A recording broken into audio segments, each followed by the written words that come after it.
I love a woman like you.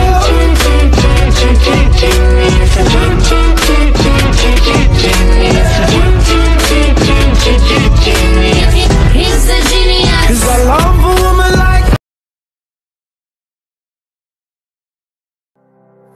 Tujuan pembelajaran dari materi pelatihan karyawan. Yang pertama, memahami pentingnya pengembangan pelatihan yang sesuai dengan strategi organisasi. Yang kedua, menjelaskan cara organisasi menilai kebutuhan pelatihan karyawan secara efektif. Yang ketiga, mengidentifikasi dan membandingkan berbagai metode pelatihan yang tersedia. Yang terakhir, merancang proses evaluasi program pelatihan untuk mengukur efektivitas. Proses desain instruksional. Proses desain instruksional yang lengkap mencakup langkah-langkah di bawah ini. Yang pertama, menilai kebutuhan pelatihan. Hal ini mencakup apa yang dituntut organisasi agar dipelajari oleh karyawannya. Yang kedua, memastikan kesiapan untuk pelatihan. Organisasi harus memastikan karyawannya siap untuk pelatihan, baik dalam hal sikap, motivasi, keterampilan dasar, dan lingkungan kerja mereka. Yang ketiga, merencanakan program pelatihan. Hal ini termasuk tujuan program, instruktur, dan metode. Yang keempat, organisasi melaksanakan program pelatihan seperti prinsip pembelajaran dan transfer pelatihan. Yang terakhir, mengevaluasi hasil pelatihan, seperti memberikan umpan balik untuk merencanakan program pelatihan di masa mendatang.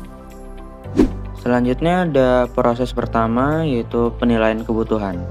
Penilaian kebutuhan adalah proses mengevaluasi organisasi, karyawan individu, dan tugas karyawan untuk menentukan jenis pelatihan dan jika ada yang diperlukan. Ada 3 cara untuk menilai kebutuhan. Yang pertama, analisis organisasi.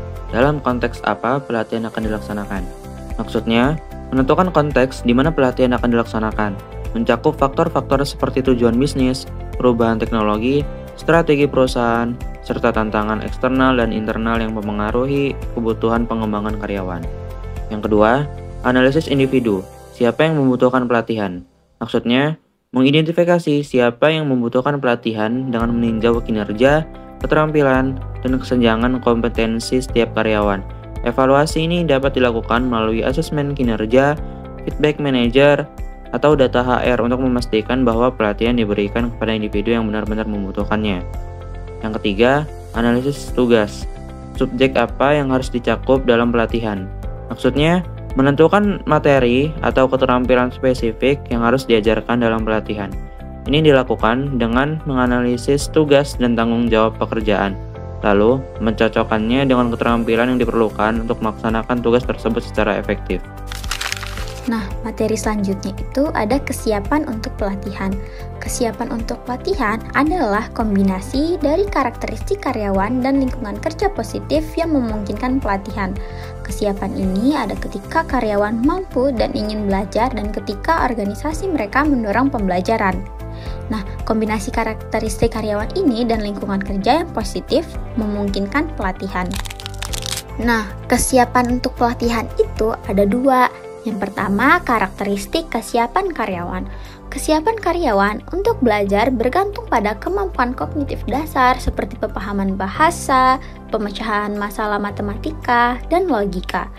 Idealnya, proses seleksi memilih karyawan dengan keterampilan ini agar mereka dapat menjalani pelatihan kerja dengan baik. Motivasi tinggi juga penting dalam pembelajaran. Selain itu, pengalaman dengan teknologi mempengaruhi sikap karyawan terhadap pembelajaran, terutama dalam penyerapan informasi secara bertahap. Nah, yang kedua itu ada lingkungan kerja. Kesiapan untuk pelatihan dipengaruhi oleh kendala situasional dan dukungan sosial. Kendala situasional itu mencakup keterbatasan biaya, waktu, serta alat dan bahan yang diperlukan untuk pelatihan. Kalau dukungan sosial itu meliputi dorongan dari manajer dan rekan kerja seperti pujian, berbagai pengalaman, sikap positif terhadap pelatihan, serta organisasi yang memberikan pengetahuan dan penghargaan atas pembelajaran. Selanjutnya, merencanakan program pelatihan. Perencanaan dimulai dengan menetapkan tujuan program pelatihan. Berdasarkan tujuan tersebut, perencanaan memutuskan siapa yang akan memberikan pelatihan, topik apa yang akan dicakup dalam pelatihan, metode pelatihan apa yang akan digunakan, dan bagaimana cara mengevaluasi pelatihan. Selanjutnya ada in-house atau contracted out. Kata ini merujuk pada pilihan perusahaan dalam melakukan pelatihan karyawan. Perusahaan dapat menggunakan karyawannya sendiri untuk melatih karyawan baru atau menggunakan pihak luar. Sebuah perusahaan dapat menyediakan program pelatihan yang efektif. Namun, seringkali banyak perusahaan menggunakan ahli luar untuk mengembangkan dan menyampaikan kursus pelatihan. Untuk memilih layanan pelatihan, sebuah perusahaan dapat mengirimkan beberapa vendor permintaan proposal yang merupakan dokumen yang menguraikan jenis dan jumlah referensi yang diperlukan. Selanjutnya ada pemilihan metode pelatihan. Metode pelatihan ada 3. Yang pertama, metode presentasi. Yang kedua, metode praktik langsung. Yang ketiga, metode pembentukan kelompok. Metode presentasi adalah metode yang dimana peserta pelatihan menerima informasi yang diberikan oleh orang lain. Yang kedua, ada metode praktik langsung, metode yang dimana peserta pelatihan terlibat secara aktif dalam mencoba keterampilan. Dan yang terakhir ada metode pembentukan kelompok, di mana peserta pelatihan dengan berbagai ide dan pengalaman membangun identitas kelompok serta belajar tentang hubungan antar pribadi dan kelompok. Materi berikutnya adalah metode pelatihan. Nah, ada 4 metode nih yang dapat kita terapkan untuk pelatihan karyawan kita. Yang pertama itu ada instruksi kelas atau classroom instruction. Pembelajaran di kelas adalah yang paling banyak digunakan dan merupakan salah satu cara yang paling murah dan paling tidak memakan waktu untuk menyampaikan informasi tentang topik tertentu kepada sejumlah besar peserta.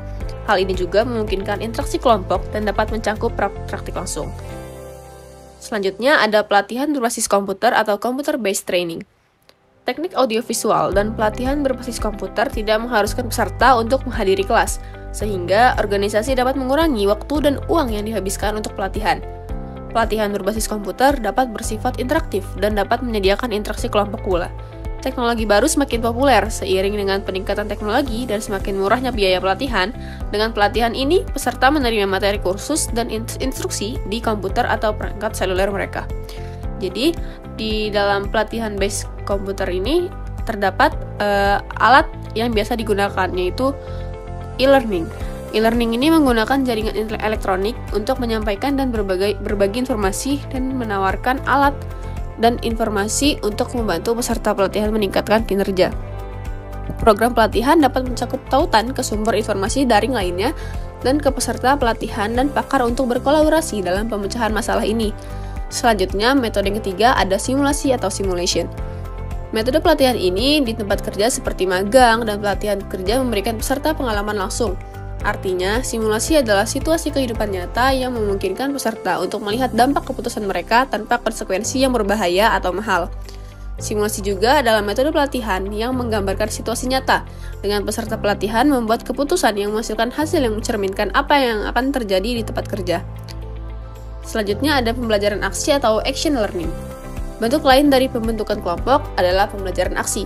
Dalam jenis pelatihan ini, tim atau kelompok kerja menghadapi masalah aktual, berupaya memecahkannya, dan berkomitmen pada rencana aksi, serta tanggung jawab mereka untuk melaksanakan rencana tersebut. Jenis pelatihan ini tampaknya menghasilkan banyak pembelajaran dan karyawan dapat menerapkan apa yang mereka pelajari karena pembelajaran tindakan melibatkan masalah aktual yang dihadapi organisasi. Lalu, gimana sih cara kita menerapkan pelatihan program yang berhasil? Nah, aku ada 2 tips nih cara kita untuk pelatihan program itu agar berhasil. Yang pertama, ada prinsip pembelajaran yang jelas. Maksudnya, pelatihan yang efektif itu mengomunikasikan tujuan pembelajaran, menyajikan informasi dengan cara yang unik dan mudah diingat, serta membantu peserta pelatihan mengaitkan materi itu dengan pekerjaan mereka. Yang kedua, ada transfer pelatihan.